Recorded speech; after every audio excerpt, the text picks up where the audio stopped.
Good evening. It's 8 p.m. local time here in Warsaw. You're watching World News Tonight here on TVP World, and I'm your host, Klaudia Czerwińska. Coming up, Mark Rutte has only just taken the office of NATO Secretary General and is already in Kyiv. The alliance's new chief has reassured Ukraine of Western support in the face of the difficult situation on the front line. More on that in just a moment, but first, let's take a look at tonight's headlines. Ukraine says it will begin searching for the remains of the victims of the Volhynia Massacre. A shocking testimony surfaces concerning the eavesdropping on the then opposition by Polish special services using the Pegasus system. Belarusian dictator Alexander Lukashenko is in the crosshairs of the International Criminal Court. On Thursday, new NATO Secretary General Mark Rutte visited Kyiv, just 2 days after being sworn into office. He has emphasized his intention to eventually bring Ukraine into the North Atlantic Alliance. On Tuesday, Mark Rutte took over from Jens Stoltenberg as NATO Secretary General. Less than 48 hours later, he is already in the Ukrainian capital. Thank you so much. But this is my first time here as NATO Secretary General. With support for Ukraine wavering among some NATO members, Rutte decided to take a strong stance and openly backed Ukraine's possible accession to the North Atlantic Alliance.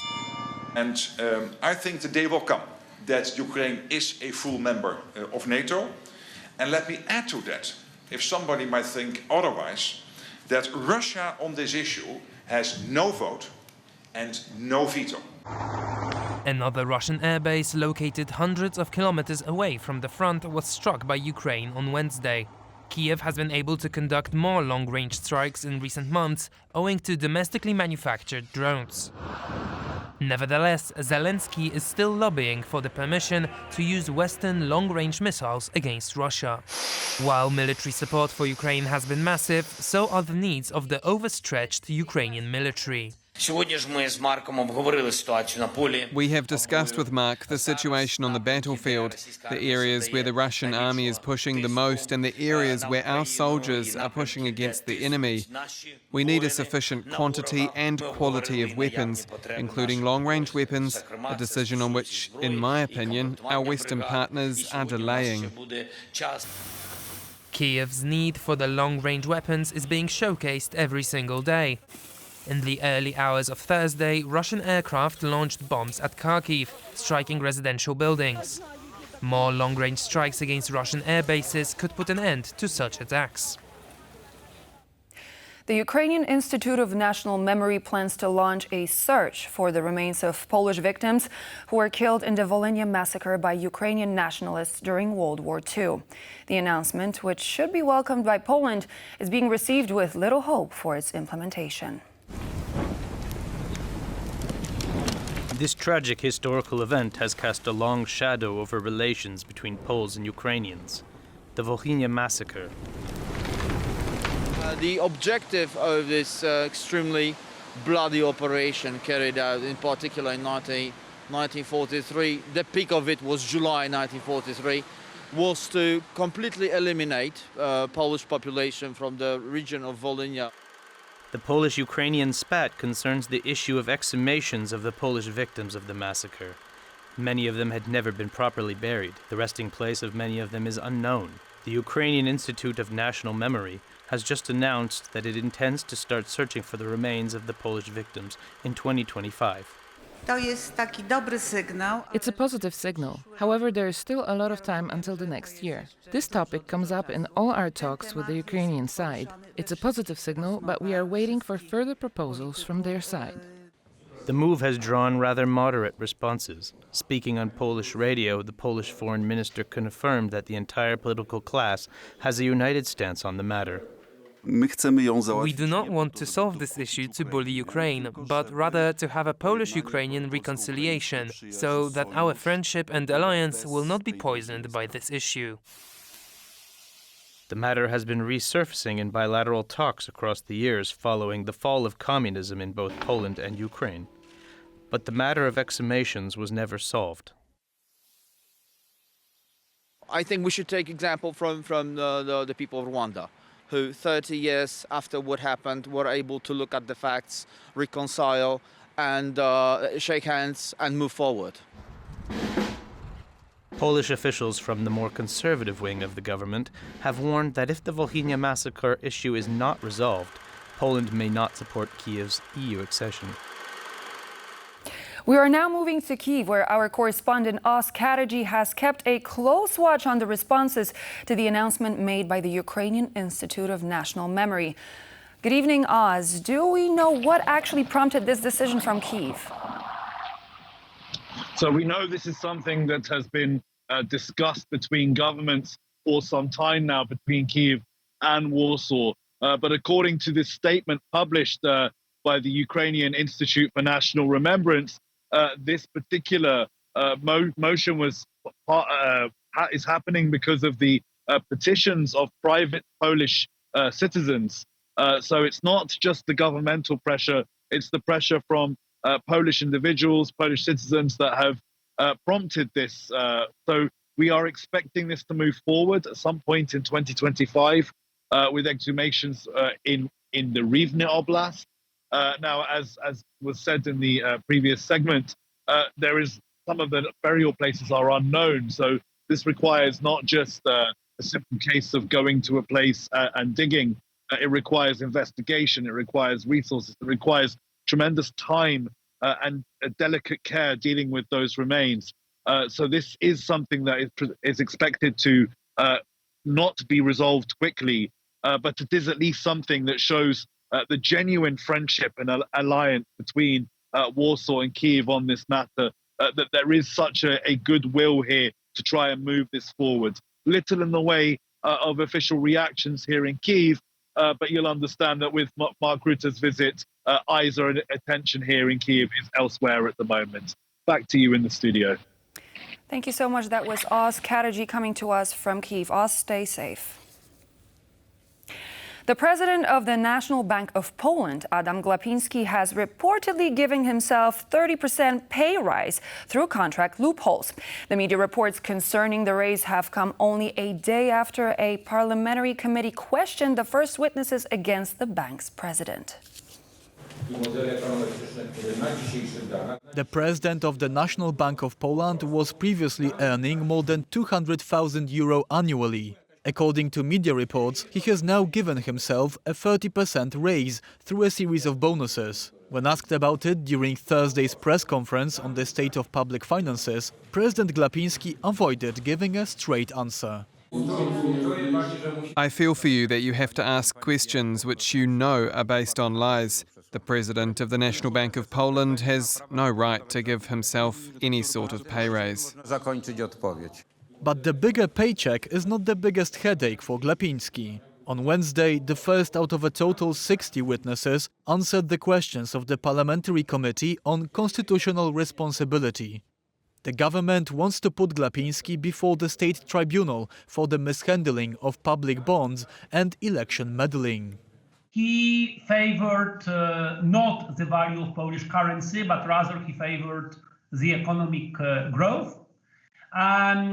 He underestimated the threat of growing inflation after COVID-19. He delayed raising the interest rates, which might have stopped the inflation. According to Deputy Minister of Education Andrzej Szeptycki, the president of the National Bank abused his position to help his party's ratings ahead of the 2023 parliamentary elections. He did not act independently to protect the value of the Polish currency, but rather he acted according to the interests of the Polish government, in the interest of his friends from the Law and Justice.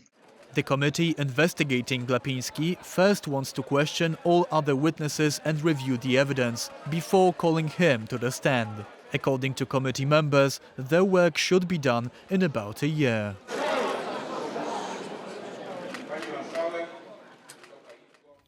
85,000 private messages were viewed and downloaded by Polish special services from the phone of the then opposition MP Krzysztof Brejza during the last term in office of the conservative government of the Law and Justice Party.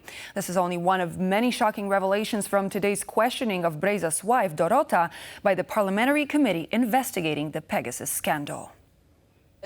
In August 2019, right before the Polish parliamentary elections, private messages from my husband's phone began appearing on public TV. These messages were manipulated, names were changed, and some texts from different conversations were compiled into one. All of it presented in such a way to show my husband's alleged criminal nature. Dorota Brejza, the wife of current Civic Coalition MEP Krzysztof Brejza, spoke in front of the investigative committee for hours on Thursday. Her testimony reveals the scale of surveillance of the then opposition by the previous administration. The PEGA Committee of the European Parliament pointed out in its 2023 report the very important context of elections. It called the use of Pegasus spyware against Krzysztof Brejza, who was the then head of Civic Platform's election campaign, as the European Watergate. The previous government of the Law and Justice Party purchased Pegasus spyware in 2017. Members of the conservative group claim they had only used the program to counter Russian influence. But the entire investigation into Brejza never led to any charges against him. The current center-liberal ruling coalition established the parliamentary committee investigating the Pegasus scandal earlier this year. Its goal is to find those responsible for the wide surveillance of prominent opposition figures by the previous administration. Hungary is facing Europe's top court over its controversial national sovereignty law. It comes as Brussels ramps up legal action against Budapest, arguing the law violates the democratic and fundamental rights of citizens. Prime Minister Viktor Orban approved a sovereign protection office late last year to investigate people and organizations suspected of undermining of the country's, quote, national sovereignty and constitutional identity. But NGOs have been reported as denouncing the move, saying it would target and silence opposition voices. The European Commission opened an infringement procedure in February over the law, which imposes jail terms for groups that accept foreign funds for political causes. Now, the Commission says it has carefully assessed the reply of Hungarian authorities and maintains that most of the grievances identified have still not been addressed. Defense spending has been skyrocketing across the globe in recent years. While some countries have focused on deterrence and defense, others arm themselves to wage wars. NATO officials have met in Warsaw to speak about this issue and the threat posed by weapons of mass destruction. Our reporter Marek Steele has more. The NATO Conference on Arms Control, Disarmament and the Non-Proliferation of Weapons of Mass Destruction has started in Warsaw, Poland. And joined here with me today is Mr. Javier Colomina, Acting NATO Assistant Secretary General for Security Policy. Hello and welcome. Thank you very much, and thanks for having me with you. So if we could identify what are currently the biggest threats and challenges when it comes to the use of weapons of mass destruction? Well, the arms control non-proliferation regime is clearly under threat, and the main threat for all of it is clearly the Russian aggression to Ukraine. Russia has decided to violate most of the norms that are part of our international rules-based order, part of the UN Charter. We're seeing two deadly wars, one in the Middle East, the other one in Ukraine. How do these two wars influence arms controls, security in NATO and the world? Well, we are right now in a quite dire situation in terms of stability in the world. You mentioned the two crises that we see, Russia's brutal war of aggression against Ukraine and the crisis in Gaza. Our allies, the alliance in general, is very concerned about both. Ukrainian situation and the support to Ukraine is the utmost priority for the organization. But as you might know, in the Washington summit in July, allies at the highest level decided to approve an action plan on the South and appoint a special representative for the southern neighborhood, it's actually myself, in order to engage better and more with the southern neighborhood to convey our concerns. And definitely, One of those concerns, big one, is what is going on in the Middle East. And we have been supporting the efforts of others in trying to find a solution, to cease the hostilities, to end the human suffering that we see, and to look for permanent solutions. At the same time, NATO shouldn't have a role in the Middle East. There are many other actors already involved, but NATO should support the efforts of others and continue to convey our concerns. Thank you very much. This was Javier Colomina, Acting Assistant Secretary General for Political Affairs and Security Policy. Thanks you very much for joining me. Thank you very much. And we were speaking at the NATO conference on arms control, disarmament, and the non-proliferation of weapons of mass destruction taking place in Warsaw. Belarus is facing a high-level probe from the International Criminal Court as Lithuania pushes for the country to be held accountable over alleged crimes against humanity under authoritarian leader Alexander Lukashenko. The court's lead prosecutor has revealed he will conduct a preliminary examination into the claims. Our chief political correspondent, Aaron Daman, has this next report. Lithuania issued a press release this week and sent a clear, damning message. It is referring the situation in Belarus to the International Criminal Court. That brings us to a grey, dreary and rainy day right here in Warsaw, outside the Museum of Free Belarus, where a press conference has just wrapped up devoted to the transfer by Lithuania of materials to the ICC regarding those allegations of cross-border crimes. Front of frame today was Svetlana Tikhanovskaya, President-elect of Belarus and Chairwoman of the United Transitional Cabinet. Her husband remains a political prisoner in Belarus. So I put that to her. What is that like, and has she heard from him? Here's what she told us. I haven't heard from my husband for more than 500 days. No news at all, no letters, no lawyers, so I don't know if he's alive, honestly speaking. And this is new type of torturing people, our political prisoners, our beloved. And I have to say that, all the political prisoners are kept in the worst possible conditions. We have a list of people who are literally dying behind the bars. These are people with cancer, with diabetes, with very severe disease. And of course, we making everything possible to release these people first of all. So a personal reality for someone who fled the regime and is now pleading for Poland and the world to help. Now, the allegations against Lukashenko include everything from inhumane treatment to politically motivated imprisonments. And let's take a look at some of the numbers we're talking about. According to reports, 300,000 Belarusians have been forced to leave their homeland. That's 3.5% of the population. We also spoke to former political prisoner Ale Kulesza. Here's what he told us. Even after people are released from prison, they have to deal with a different kind of torture. They face persecution and they're not allowed to hold a job. When I was on my way home from the penal colony, they fired my wife and dragged her into court. And so the fight for freedom goes on, and it's a fight that is now on the mind of the International Criminal Court. In Warsaw for TVP World, I'm Aaron Daman.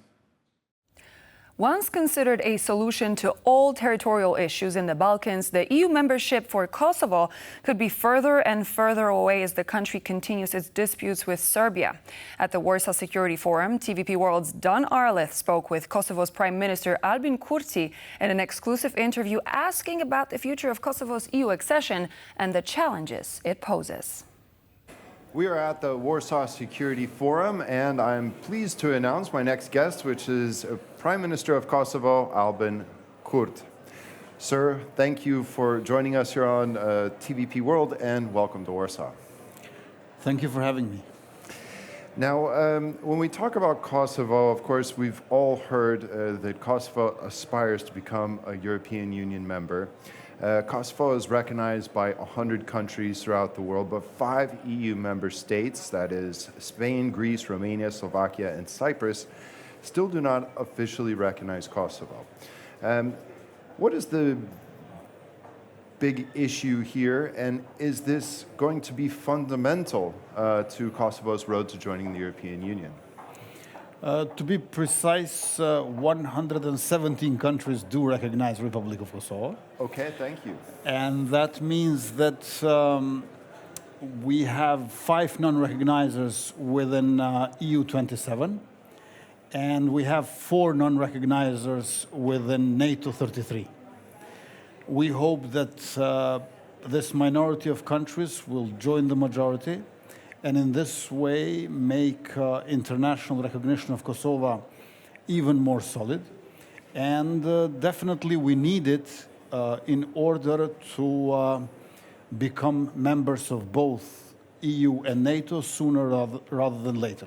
However, we do have stabilization association agreement with European Union in spite of non-recognizers, and we got visa liberalization this year, including recognition by Spain of passport of Republic of Kosovo. Definitely there are some small steps being taken forward towards EU and NATO. However, I believe that the time is more ripe than ever, so we get recognition from these non-recognizers, and in this way we have a straightforward street towards EU and NATO accession, which we seek not only to benefit but also to contribute. Now, how does Kosovo's unresolved conflicts with Serbia affect its EU accession? It does affect because countries who do not recognize us use this as an argument for not changing their stance. Even though it is my impression that the reason why we're not being recognized by the EU5 are some analogies with their internal situation which are not accurate. However, the dispute that we have with Serbia, the lack of normalization of relations, plays a role because it strengthens certain skepticism or certain old stance, so to speak. On the other hand, as we know, whenever you have some turmoil or tension, it becomes world news. Whereas when you have something good to show, it evaporates in a day or two. Therefore, people do not remember, majority of people do not remember that in February last year, we made an agreement with Serbia, which is basic agreement for normalization of relations, which is modeled upon two Germanys from 1972, when then German Chancellor Willy Brandt, in the spirit of his Ostpolitik, made this deal between two Germanys, live and let live, de facto mutual recognition. Also with Serbia, we have the same. And then we have added an implementation annex in March last year. The problem is that Serbia kept violating this agreement, and we are very far from implementing it. So while we speak time and again about dialogue between Kosovo and Serbia, we tend to forget that there has been a great achievement by Brussels, namely bringing about a very important text with 6 sentences in the preamble, 11 articles, and 12 points in the implementation annex, which say that Kosovo and Serbia should have good neighborly relations according to European standards of mutual recognition. Is Russia a factor in keeping Kosovo out of the European Union? Is that what the Kremlin would like? Serbia says that they need Russia in Security Council to use veto against Kosovo. So this is how they justify their relation with Russian Federation. I believe the opposite is true. They are very aggressive towards Kosovo, so they will be liked by Russian Federation. By doing different kind of terrorist incursions in our territory, like 1 year ago, by erecting barricades through its parallel structures like 2 years ago. In a way, they kept their fidelity towards Kremlin. And this really has to end. And hopefully, European Commission, in second term of Madam President Ursula von der Leyen, Serbia will be forced to choose either with a despotic Russian Federation, President Putin, or with European Union, which means democracy, political pluralism, rule of law, and human rights. Now, how does your government view the war in Ukraine? I think you can see some certain parallels with Russian aggression. Plainly put, how do you see the Russia's aggression against Ukraine and the war there? Well, in my view, there are two Putins.